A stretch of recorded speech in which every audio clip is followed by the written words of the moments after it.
السلام علیکم بچوں. ماسٹر غلام حسن 8ویں جماعت کے بچوں کے لیے حاضر خدمت. بچوں، جیسا کہ آپ جانتے ہیں کہ گنتی کے اعتبار سے اسم کے دو اقسام ہوتے ہیں، ایک ہے واحد اور ایک ہے جمع.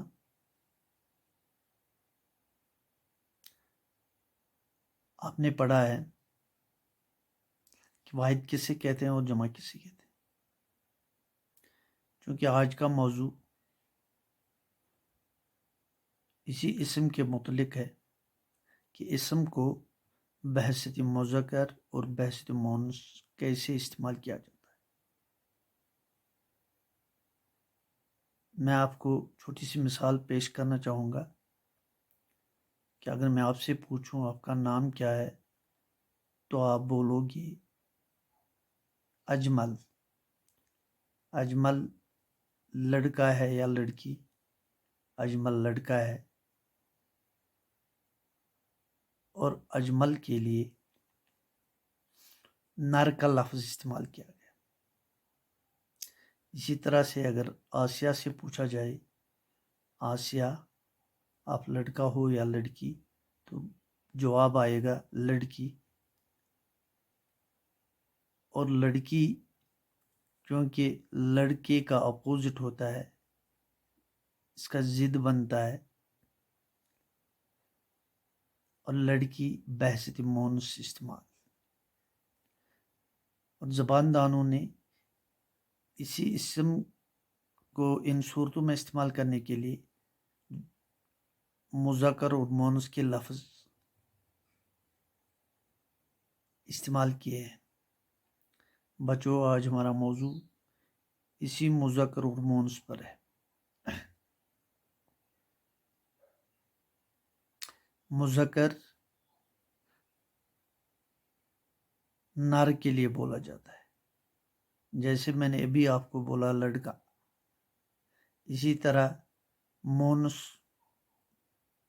مادہ کے لیے استعمال ہوتا ہے، جیسے ابھی میں نے بولا ہے آسیہ. بچوں،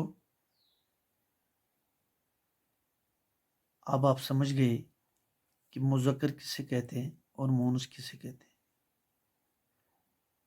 مذکر میں نے بولا نر کے لیے بولا جاتا ہے، جیسے ہم مرد، مرغا، طوطا، شیر وغیرہ. اسی طرح اس میں مؤنث مادہ کے لیے بولا جاتا ہے، جیسے عورت، مرغی، طوطا، استانی وغیرہ. نیچے اسموں کی تذکیر تانیث غور سے پڑھیے اور سمجھیے. پہلے ہم اپنے رشتوں سے شروع کرتے ہیں. باپ مذکر ہے اور اس کا مؤنث آئے گا ماں.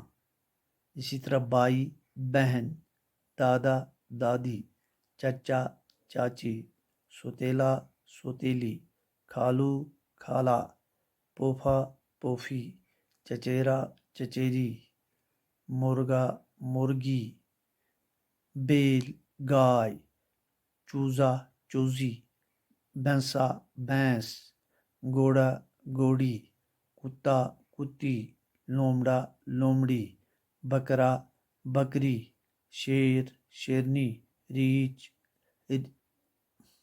ریچھنی، بندر، بندرنی، طوطا، طوطی، چڑا، چڑیا، ہرن، ہرنی،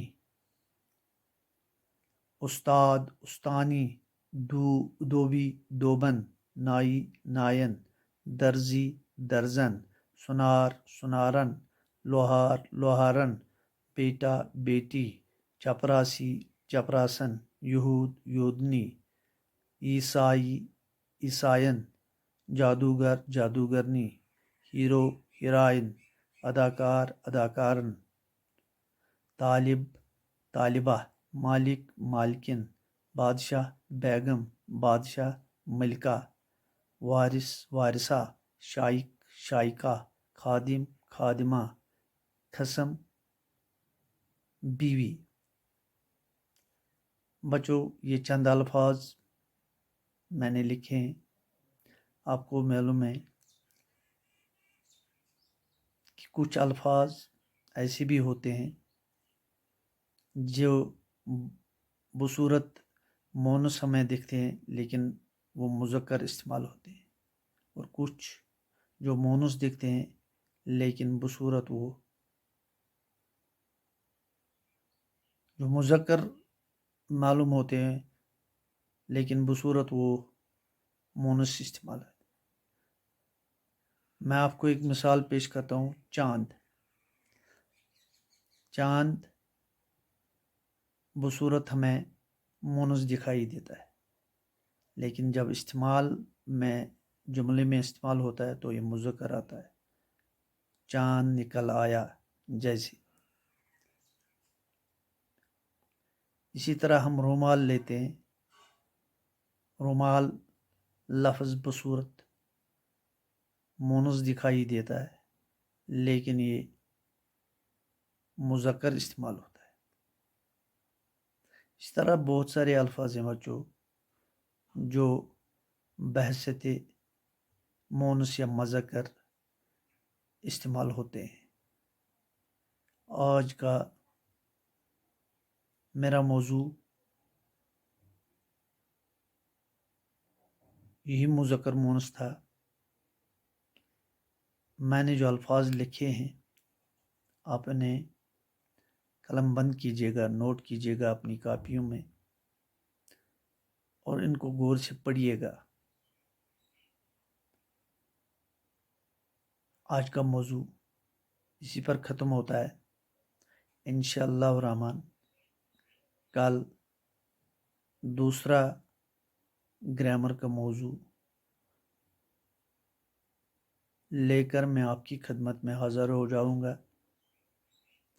تب تک کے لیے السلام علیکم، خدا حافظ۔